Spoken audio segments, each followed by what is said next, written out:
Saludos y que el Señor te bendiga. Bienvenido a otro episodio más de Grace 21, Gracia para el siglo XXI. Aquí Miguel Antonio Ortiz. Le doy gracias al Señor porque estás en la audiencia, porque apoyas este proyecto de estudios de la palabra del Señor, que ya ahora en este verano del año 2026 cumple otro año más, en el mes de julio, si mal no recuerdo.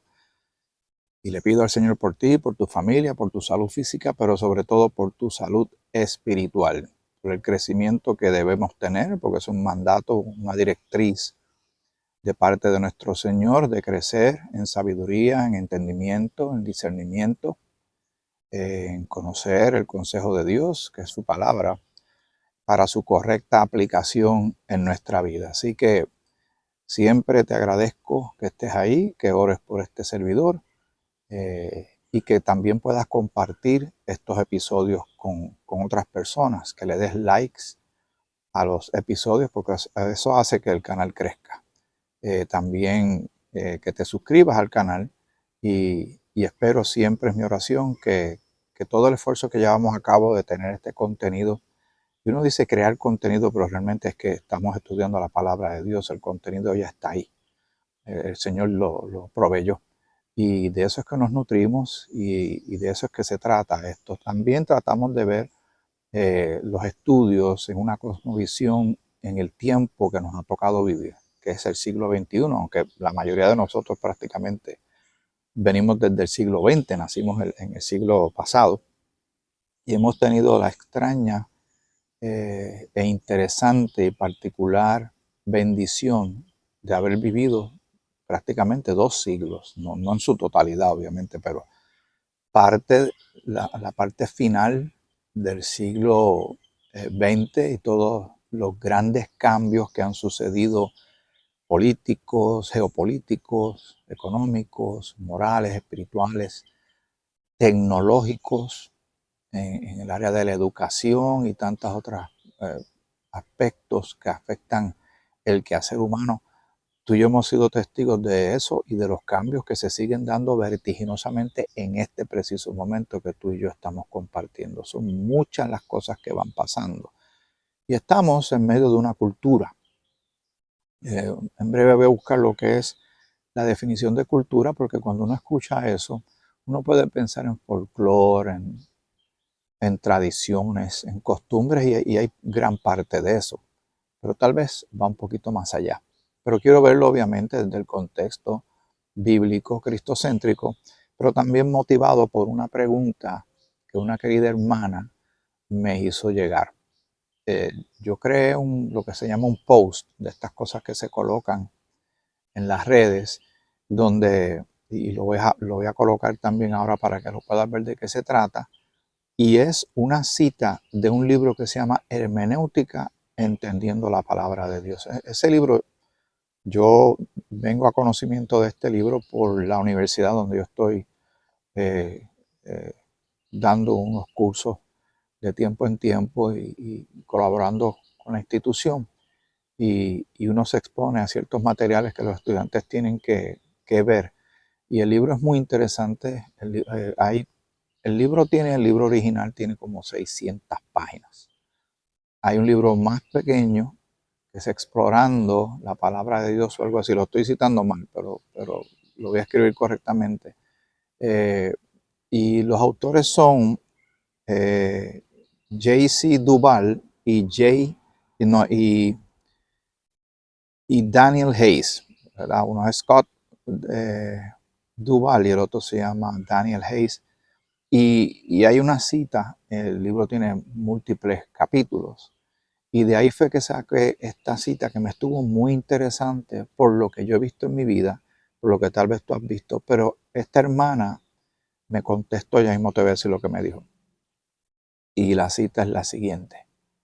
Nunca debemos permitir que nuestra cultura dicte el significado de la palabra de Dios. Me llamó muchísimo la atención. Bueno, tanto así que me tomé el atrevimiento de tomar esta cita, obviamente incluyo los nombres de estos caballeros, de estos, ¿verdad? Son creyentes, sí, creo. Y entonces yo dije, me parece muy práctico porque yo he visto como mucho de la cultura o del mundo, si quieres llamarle mundo, está entrando y afecta, y esto no es nuevo, ¿sabes? Se viene dando hace mucho tiempo. Mucho de la cultura entra a la vida eh, cristiana, inclusive a las iglesias, y va dictando la pauta y va moviendo. Vuelvo a utilizar la analogía que tal vez ya tú estás cansado de escucharla, pero para mí es bien sencilla de entender. ¿Quién mueve a quién? Si el rabo mueve al perro, el perro mueve al rabo. Eh, y la hermana me contestó lo siguiente, porque está con su esposo, y me voy a reservar el nombre porque ella no está aquí para defenderse. Ella dice, no entendimos este mensaje. Dios te bendiga. Yo dije, espérate, uno, porque yo tiendo a compartir esto con una cantidad de personas, que uno parte de la premisa de que, y eso es un error, ¿verdad? Realmente es un cuidado que uno tiene que tener, de que la gente sabe exactamente de lo que tú estás hablando.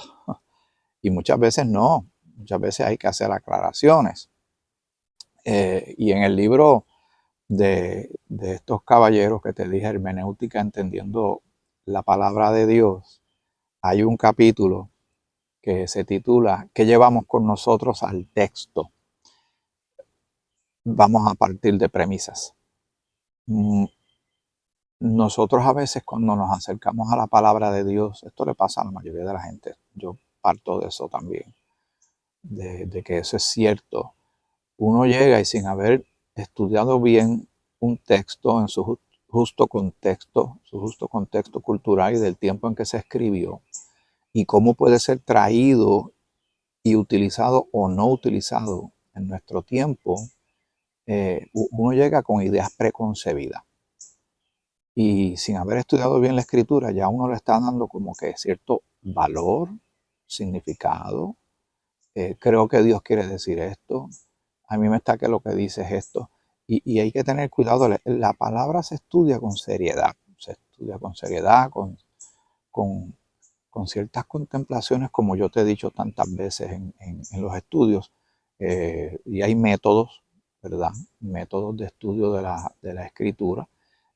Uno que uno fomenta mucho en la Iglesia Bíblica de Juanadía, se fomenta también, y otra gente lo considera, es cuando estás viendo el texto, es quién está hablando en el texto, quién lo escribió o quién habla en ese texto, a quién se está dirigiendo, en qué momento surge, qué le está diciendo y para qué se lo está diciendo, ¿verdad? Si estamos en los evangelios, por poner un ejemplo bien sencillo, bien rápido, los 4 evangelios, su enfoque mayor, obviamente, de los 4 evangelios, aunque cada uno enfatiza en unos aspectos y otros incluyen más elementos, otros menos elementos, pero en términos generales se trata del ministerio de Jesús terrenal a la nación de Israel. Eso lo tenemos claro.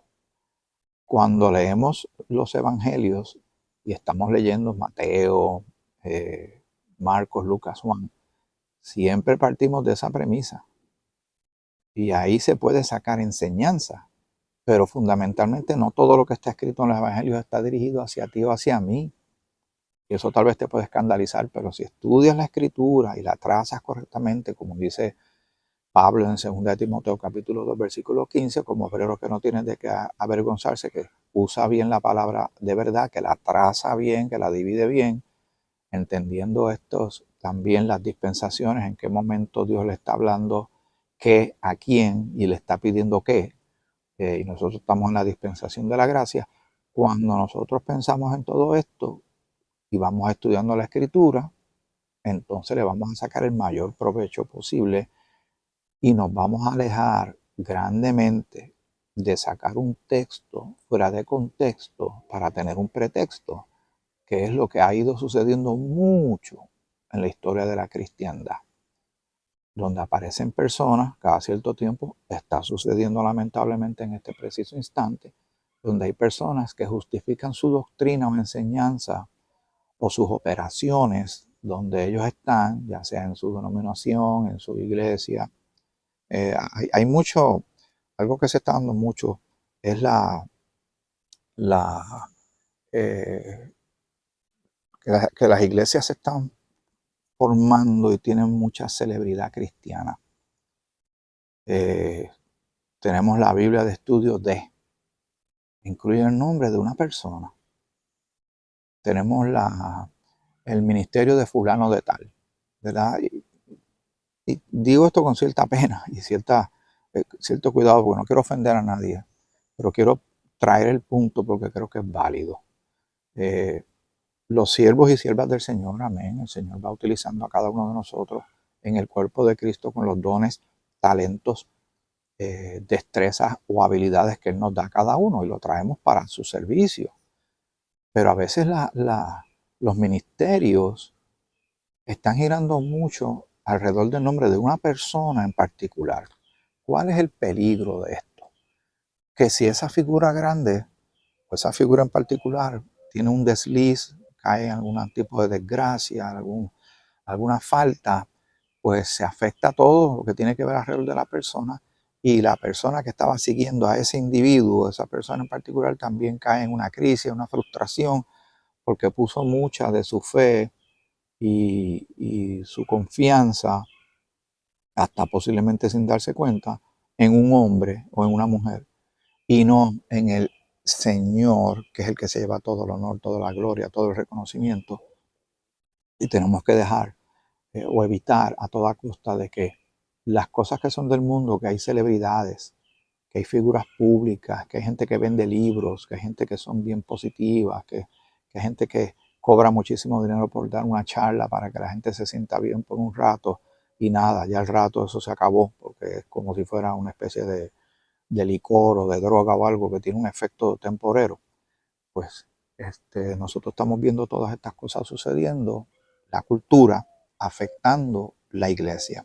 Ya, para tener este punto que estoy trayendo en este episodio de hoy un poquito más claro, voy a traer un ejemplo precisamente que está en este libro, en el libro que te mencioné al principio sobre estos autores, Duval y Hayes,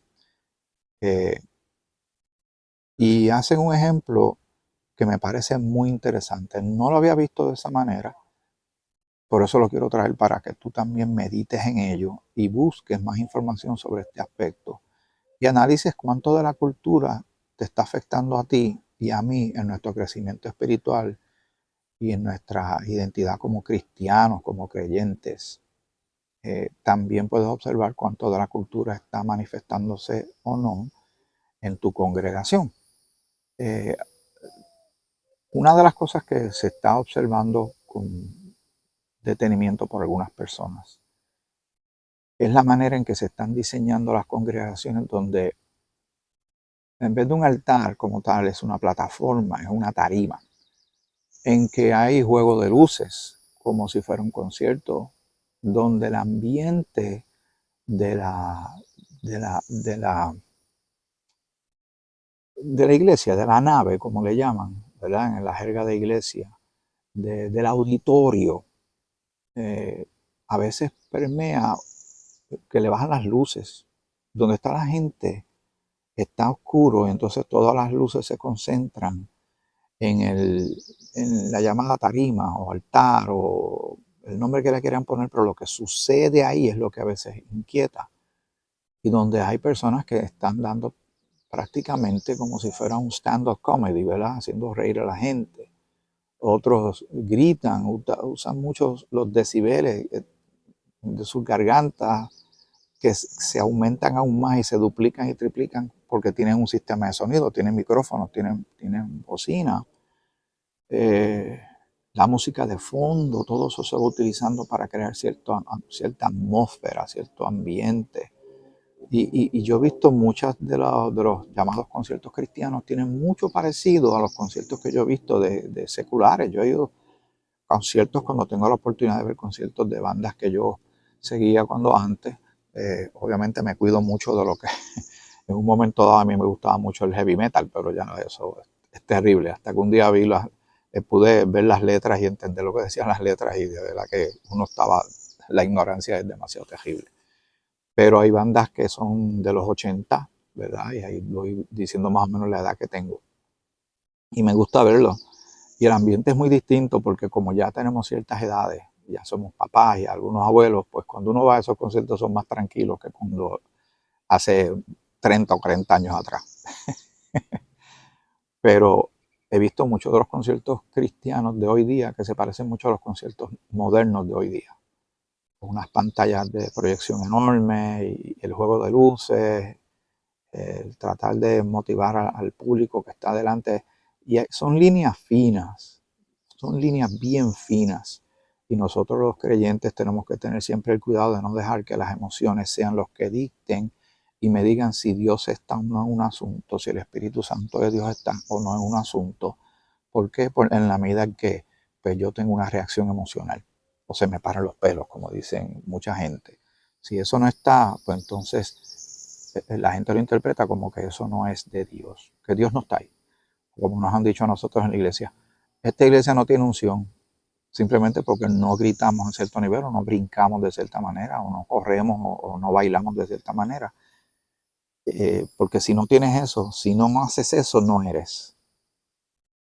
Y esto empieza a crear unos roces, unos conflictos entre denominaciones y congregaciones e iglesias por los estilos, por los gustos, por los patrones.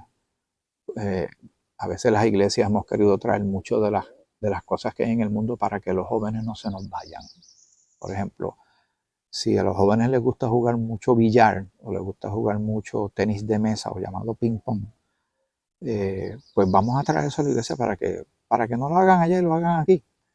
Y eso son cosas sutiles y suaves y uno dice, pues eso no es un escándalo. Sí, pero por algún lado se empieza. ¿Cuán lejos vas a llegar con tal de que las personas no se vayan de una iglesia? ¿O cuánto tú y yo estamos dispuestos a hacer para que lleguen a la iglesia? ¿Y cuánto de la gestión que hacemos pone en juego lo que nosotros sabemos que dice la Escritura? ¿Cuándo es que nosotros dejamos de creer que la palabra de Dios tiene poder?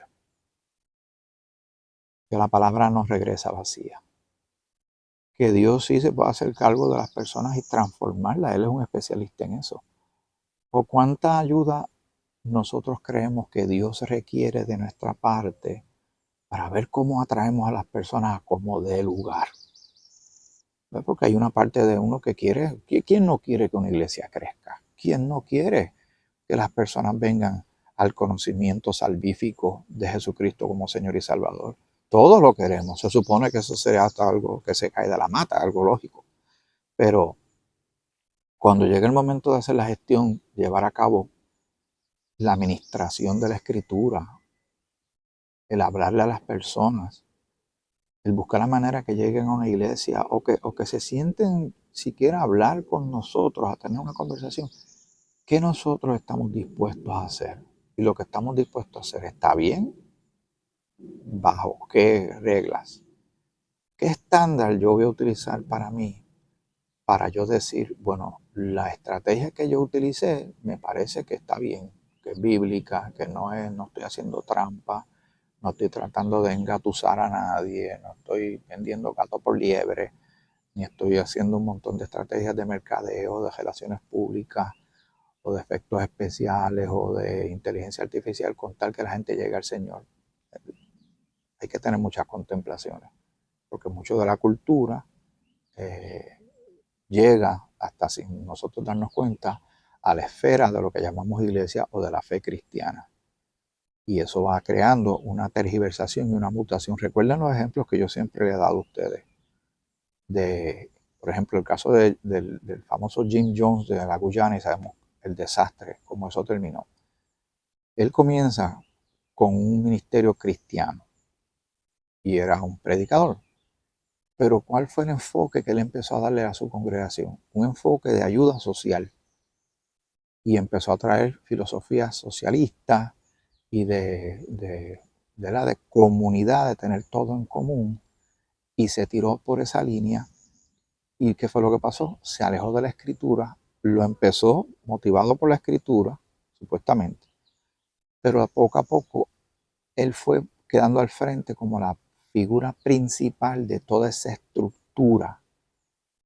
Y, y las personas lo siguieron tan ciegamente que ya sabemos cómo terminó esto. Más de 900 personas mueren en suicidio masivo, donde habían hasta niños y adultos y todo esto.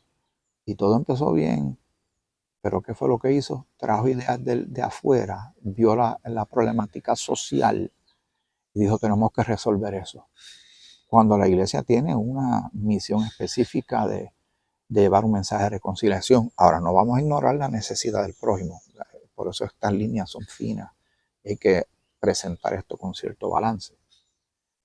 Pero ¿cuánto estamos nosotros dispuestos a hacer? ¿O por dónde me voy a tirar pensando que yo voy a cambiar el mundo cuando no se nos olvide presentar a Cristo como Señor y Salvador? Porque las vidas nosotros podemos darle comida a la gente, podemos darle casa a la gente, podemos darle ropa a la gente, pero si se van sin Cristo, se fueron con casa, se fueron con ropa, se fueron con comida, pero su salvación, ¿dónde quedó? Pidámosle al Señor siempre mucha sabiduría, entendimiento, discernimiento y que hagamos las cosas con balance. Muy bien. Dice en el capítulo que se titula ¿Qué llevamos nosotros al texto de este libro? Dice, uno de los contextos que a menudo se pasa por alto es el del lector. El mundo desde el que se acerca al texto, quien hoy lo estudia, o sea, uno, o sea, tú. Cuando leemos la Biblia, nunca somos ni neutrales ni objetivos. Llevamos con nosotros muchísimas ideas e influencias preconcebidas al texto. Y es cierto. Eh, una que me hace reír un poco y es clásica, es bien clásica. ¿Cuántas veces tú has escuchado a alguien decir, la Biblia dice, ayúdate que yo te ayudaré? ¿En dónde está eso en la Biblia? Lo más cerca que yo he visto que se asemeja un poco está en Josué, cuando Jehová le dice a Josué luego que Moisés muere y él va a asumir el rol de liderar la nación de Israel, la nación hebrea, que es bastante complicada que es. Y, y le dice, mira que te mando que te esfuerces y que seas valiente. También le dice, como estuve con Moisés, también estaré contigo. Pero esa frase, ayúdate que Dios te ayudaré, hay muchísimas personas que creen que está en la Biblia, que es un canon bíblico y que está ahí citado de algún lugar, cuando realmente no lo es. Eso es hacer que la cultura del mundo trate de definir y darle significado del texto bíblico. El texto bíblico viene de quién? Toda la palabra es inspirada por Dios. A nosotros nos interesa saber lo que Dios tiene que decir. Él tiene algo que decir. Él tiene una intención de decirlo. Y utilizó hombres, sí, para escribir estos textos. Esto sucedió en un periodo de tiempo bastante amplio. Hay que considerar la cultura que había prevaleciente en ese momento y cómo nosotros podemos traer enseñanza, aplicación, y muchos insectos por aquí dándome la vuelta. ¿Cómo podemos traer todo ese contexto a nuestra realidad del siglo XXI y qué es aplicable y qué no? Aunque nosotros sabemos claramente por la misma ¿verdad? Escritura que las cartas del apóstol Pablo están dirigidas a nosotros, a la iglesia cuerpo de Cristo, porque él dice que él es el apóstol a la iglesia cuerpo de Cristo, apóstol a los gentiles. Consideramos eso y vemos las instrucciones que tenemos para hoy en esta dispensación de la gracia. Eso no significa que no vamos a considerar otras porciones de la escritura. No. Las cosas que antes fueron escritas para nuestra enseñanza, para bendecirnos de alguna manera y aprendamos lo que le pasó a otros antes, ¿verdad? Ahí hay sabiduría. Dice, por ello, hemos de exponer y evaluar estas influencias pretexto a fin de que no nos confundan en nuestra búsqueda del significado del texto bíblico. Comencemos con un relato y aquí yo quiero que tú prestes mucha atención. Daniel y su familia estuvieron varios años en Etiopía llevando a cabo una labor misionera. Al poco de llegar a este país, Daniel tuvo el privilegio de presenciar unos festejos navideños eh, organizados por una iglesia evangélica etíope en la ciudad de Dila. ¿Qué tenemos que tomar en consideración? El tiempo, la festividad, la época, la persona que está viendo esto y dónde se encuentra la persona. No está en Nueva York, no está en Detroit, no está en Australia, no está en Alemania, está en Etiopía, es la temporada navideña. Y son unos festejos navideños organizados por una iglesia evangélica. Estos detalles son importantes. Etíope, en la ciudad de Dila o Dilla, fue algo completamente distinto a cualquier cosa que jamás hubiera visto. No había árboles de Navidad, ni iluminación especial, ni tampoco nieve. La temperatura era muy agradable y en las inmediaciones de la iglesia había muchos bananeros. En el edificio de la iglesia, cuyo aforo era de unas 150 personas, se apiñaban más de 400. Por supuesto, hablar de asientos sería un eufemismo. Los bancos eran unos incómodos y desiguales tablones ásperos y cortados a mano. Te va dando un ambiente, la atmósfera donde todo esto está sucediendo. El suelo de la iglesia estaba muy sucio. Podían verse las pulgas saltando.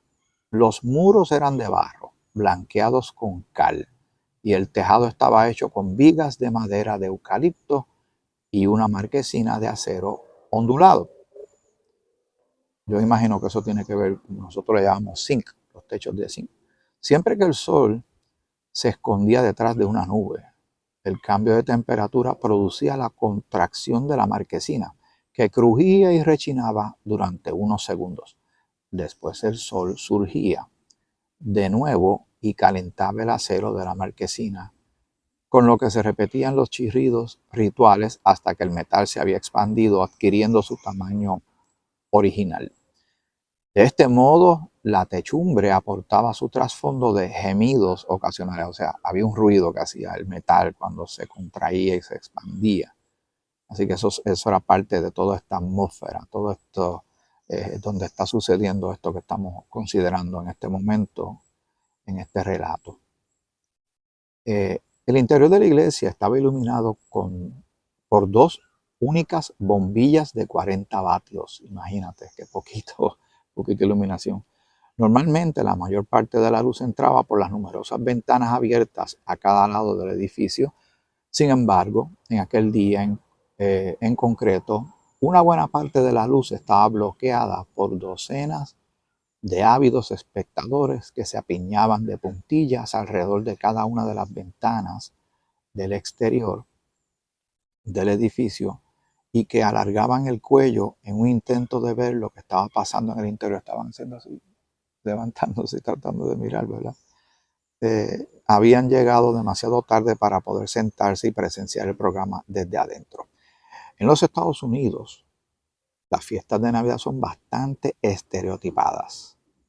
Daniel daba por sentado que aquella sería muy parecida, porque ya viene con ideas que preconcebidas. ¿De qué otro modo se puede contar el relato navideño? O sea, nosotros aquí vemos el relato navideño una y otra vez todos los años y tenemos un concepto preconcebido o tal vez obviamente bíblico de cómo fueron esos acontecimientos que sucedieron hace 2000 años atrás allá en Belén y todo esto con el nacimiento de Jesús. Dice, le esperaba una buena sorpresa. El festejo se inició de un modo bastante normal. Una especie de pregonero municipal comenzó a andar por todas partes gritando como un poseso. Megáfono en ristre proclamando los nuevos requisitos del censo romano. Después de cierta preparación de la familia de José, él y María partieron finalmente hacia Belén. Aquí el guión comenzó a ser un poco distinto, puesto que José y María no viajaban solos. María, bastante voluminosa en su último mes de embarazo, iba acompañada de más de una docena de tías y primas. ¿Qué tú crees de eso? Ya la cosa va cambiando. No es el concepto que tú y yo tenemos de lo que es la Navidad, lo que estamos acostumbrados a meditar, pero recuerden lo que estamos pensando en el día de hoy. El contexto, el contexto histórico y el contexto también cultural. Cuánto de la cultura influye tal vez hasta en la escritura y en el significado que nosotros le damos. Hay que tener cuidado, hay que tener cuidado. Dice que iban ellos acompañados de tías y primas. José iba solo, en cabeza, seguido de todas aquellas mujeres que charlaban alborotadamente acerca de cuestiones de maternidad. No veas, pensó Daniel, ¿qué ha pasado con la típica escena de María, José y el asno? ¿Verdad? ¿Qué ha pasado con la típica escena de María, José y el asno? ¿De dónde han salido todas estas mujeres? En el relato bíblico no aparecen. Algunos minutos más tarde, el bullicioso séquito llegó a Belén y fue conducido a un corral lleno de ovejas. A continuación comenzaron los dolores de parto de María. José se paseaba nervioso por delante del establo, mientras las mujeres, varias de ellas comadronas, se apiñaban alrededor de María para ayudarle en el parto. Tú debes estar escandalizado, ¿verdad? Tal vez con la boca abierta diciendo, ¿pero qué es esto? Vamos a darle la oportunidad del relato y vamos a tener una enseñanza tú y yo. Dice, después de un corto periodo en que se escenificaron los dolores de parto, todas las mujeres prorrumpieron al unísono en un vibrante y estridente chillido, el típico grito de alegría que en aquellas tierras sirve para anunciar el nacimiento de cada uno de los niños y niñas que nacen. Los espectadores acogieron la escena con una gran ovación y las mujeres del auditorio se unieron a las actrices en el grito de alegría. Al oír el griterío, José se apresuró al redil para ver al neonato. Más adelante, por supuesto, llegaron los pastores de rigor, seguidos de los magos, y la representación, o sea, esta presentación, duró un total de unas 2 horas. Lo que más sorprendió a Daniel, que es el que está viendo esto, fue el modo en que los creyentes etíopes habían interpretado el relato bíblico a partir de su cultura.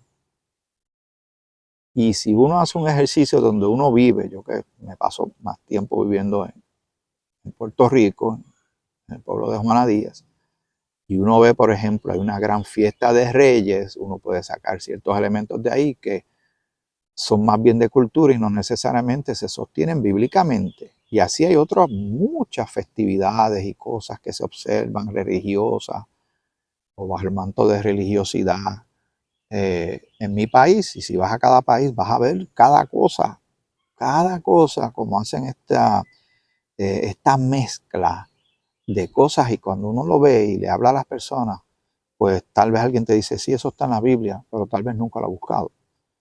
O tal vez lo justificas diciendo, pero a Dios no le va a estar malo, eso no tiene nada de malo, eso se hace con buena intención.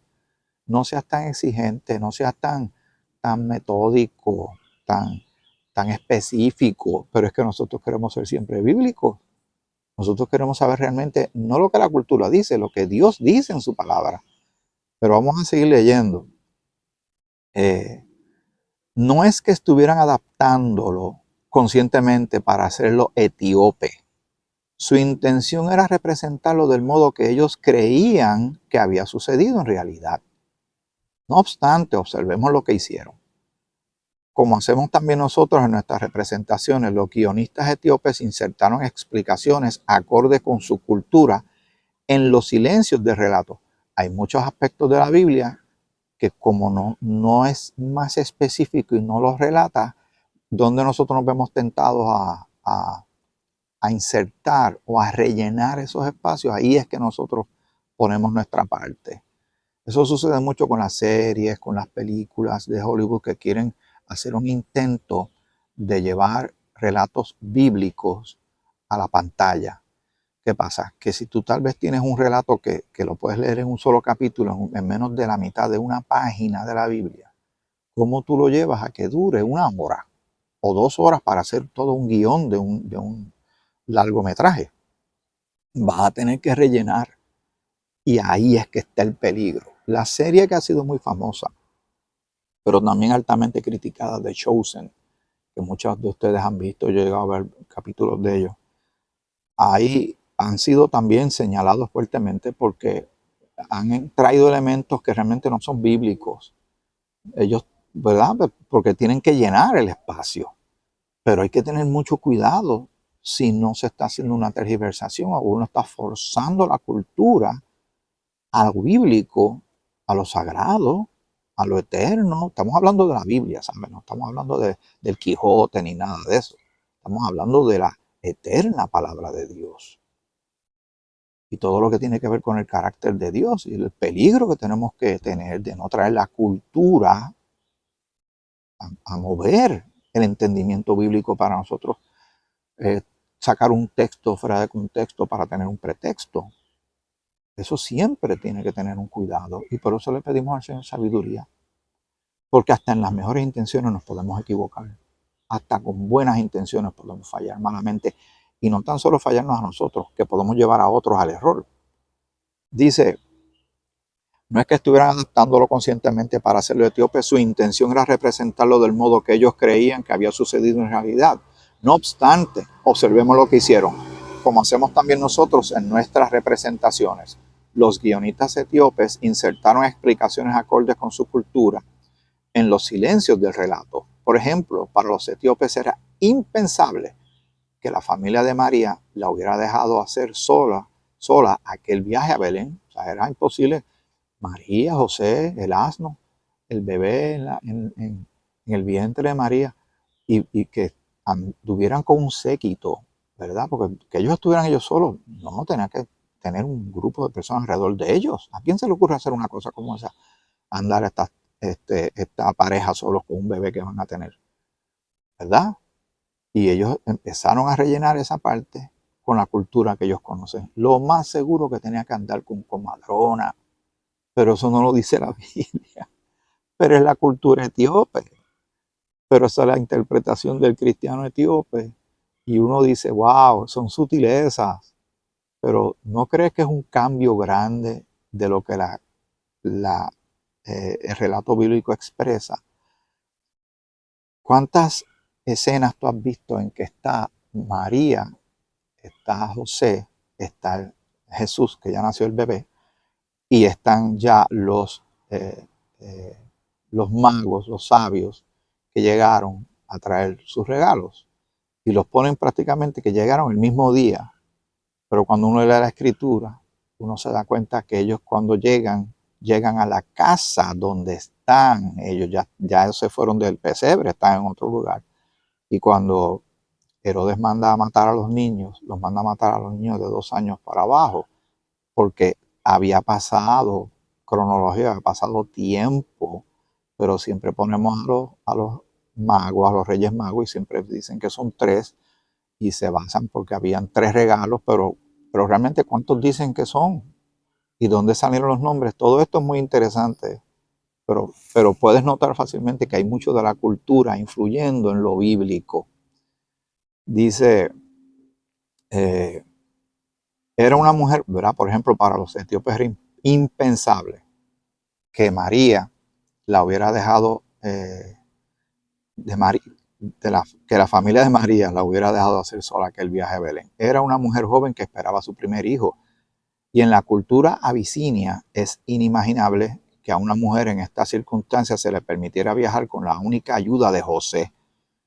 ¿Quién era, al fin y al cabo, la que tenía que dar a luz? Solo una persona muy responsable viajaría embarazada sin sus tías para que le ayudaran en el parto. Esa es la cultura etíope. Pero es bíblico. Te pregunto, ¿cuán lejos llegaron ellos? Y se lo creen. Para quienes vivimos en la cultura occidental, no es ningún problema, puesto que el nuestro es un mundo de médicos y hospitales. En nuestras adaptaciones del relato bíblico nosotros ni siquiera pensamos en las comadronas. De hecho, en general pasamos por alto el asunto de quién ayudó a María durante el alumbramiento. Simplemente situamos a la joven pareja en el establo. Ok. Ah, un amiguito una amiguita ardilla, quédate ahí arriba en lo que yo termino aquí. Es un ruidito de lo más curioso cuando uno sale en estos ambientes naturales. Yo estoy en un parque aquí cerca donde yo estoy quedándome con mi hija menor. Eh, de hecho, en general pasamos por alto el asunto de quién ayudó a María durante el alumbramiento. Simplemente situamos la joven pareja en el establo y a continuación, sorpresa, el niño Jesús aparece en brazos de María como por ensalmo. Pero pensemos un poco, ¿fue acaso José quien ayudó a María en el parto? Los etíopes se reirían de nosotros si sugiriéramos algo tan absurdo. ¿Es que acaso un hombre joven recién casado y que aún no tenía ningún otro hijo tenía la experiencia necesaria para ayudar a su esposa en su primer parto? En Etiopía nunca se produciría una situación tan inverosímil. Recuerden, cultura, país, tiempo en que están sucediendo las cosas. Observemos lo que ha sucedido. En la representación del relato bíblico que hacemos en el mundo occidental, rellenamos las lagunas del texto desde un punto de vista occidental. En nuestro mundo pensamos principalmente en términos de unidades familiares nucleares, el padre, la madre y los hijos. Y por ello no tenemos ningún problema con el hecho de que José y María viajaran solos. Nunca se nos ocurre pensar en la presencia, eh, um, nunca se nos ocurre pensar en la presencia de comadronas, porque rara vez las utilizamos. En nuestra cultura, la escena de un joven que se dirige con su esposa a un hospital cuando comienzan los dolores de parto es muy familiar. El marido ingresa a su esposa en el hospital y transcurrido cierto tiempo en que éste aguarda en la sala de espera, voilà, aparece el bebé. Por esta razón no tenemos problemas en presentar a María y a José en un contexto parecido. Sin embargo, los etíopes tienen una experiencia cultural diferente con los partos. Las tías, primas y otras parientes rodean a la joven que está por dar a luz y la miman durante las últimas semanas del embarazo. Nunca se la deja sola. Normalmente los nacimientos no se producen en un hospital, sino en una casa. Se trata de una cuestión familiar. Quienes se encargan de ayudar en el parto son las propias parientes o mujeres con experiencia en el barrio, amigas de la familia. En Etiopía sería impensable que una primeriza como María se le permitiera emprender un viaje sin ser acompañada por sus parientes, como lo sería también la idea de un José joven e inexperto actuando en algún modo como obstetra, puesto que en el mundo occidental se ha visto desde siempre esta misma representación navideña, se ha aceptado en general y esta versión como la verdad de los hechos. No obstante, tanto occidentales como etíopes se toman ciertas libertades con el relato y rellenan los silencios del texto con referencias acordes con sus respectivas culturas. ¿Cuál de las dos culturas cree que está más cerca de la Biblia? Y ahí lo voy a dejar. Interesante, y cuando uno se detiene intencionalmente a analizar esto, entonces uno percibe y se da cuenta que nosotros cuando llegamos a la Biblia al principio, obviamente hemos ido avanzando, tenemos ideas preconcebidas que ya vienen, las hemos escuchado en otros sitios, las hemos visto en la televisión, las hemos visto tal vez hasta en la misma iglesia, y ya las ideas están ahí sembradas y a veces se nos hace difícil movernos de un texto cuando estamos viendo, o sea, de la intención y lo que realmente significa el texto. Porque quiero que encaje en mi cosmovisión, en mi cultura norteamericana, mi cultura puertorriqueña, mi cultura mexicana, mi cultura colombiana, mi cultura africana. Y entonces voy moviendo la escritura en esa realidad, pero cuando veo la palabra me está mostrando a mí otra cosa. Y, y dónde fue que nosotros partimos, ¿verdad? Lo que yo te dije al principio. ¿De dónde fue que nosotros partimos? De lo que la pregunta que me hizo mi querida amiga y su esposo, donde dice, no entendimos este mensaje, Dios te bendiga. El mensaje es, porque esto va a salir en el libro más adelante, esta oración. Nunca debemos permitir que nuestra cultura dicte el significado de la palabra de Dios. Y creo que tienen toda la razón. Y tú y yo tenemos que estar de acuerdo con ello. Dice, vamos a buscar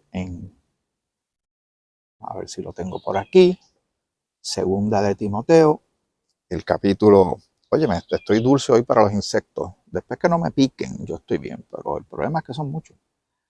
Dice el apóstol Pablo al joven pastor Timoteo, pero persiste tú en lo que has aprendido y te persuadiste sabiendo de quién has aprendido y que desde la niñez has sabido las sagradas escrituras, las cuales te pueden hacer sabio para la salvación por la fe que es en Cristo Jesús.